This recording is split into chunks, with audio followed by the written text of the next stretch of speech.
بسم اللہ الرحمن الرحیم۔ قائد اعظم جب لندن یونیورسٹی میں تعلیم حاصل کر رہے تھے تو ایک انگریز پروفیسر پیٹرز ان سے شدید نفرت کرتا تھا۔ ایک دن پروفیسر ڈائننگ روم میں لنچ کر رہا تھا تو جینا بھی اپنی ٹرے لے کر اسی ٹیبل پر بیٹھ گئے۔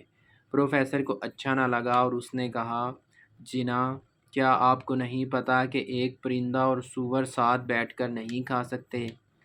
قائد اعظم محمد علی جناح نے پورے اطمینان لہجے میں جواب دیا کہ آپ پریشان نہ ہوں، آئی ول فلائی ٹو ادر ٹیبل، کہ میں دوسرے ٹیبل پر اڑ کر چلا جاتا ہوں۔ اس جواب پر پروفیسر کو بہت غصہ آیا اور اس نے انتقام لینے کا فیصلہ کر لیا۔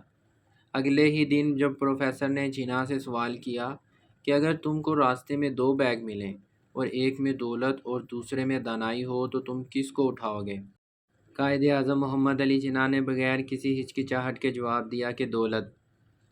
جناح کے اس جواب پر پروفیسر نے طنزیہ مسکراہٹ کے ساتھ کہا کہ میں تمہاری جگہ ہوتا تو دانائی والے بیگ کو اٹھاتا۔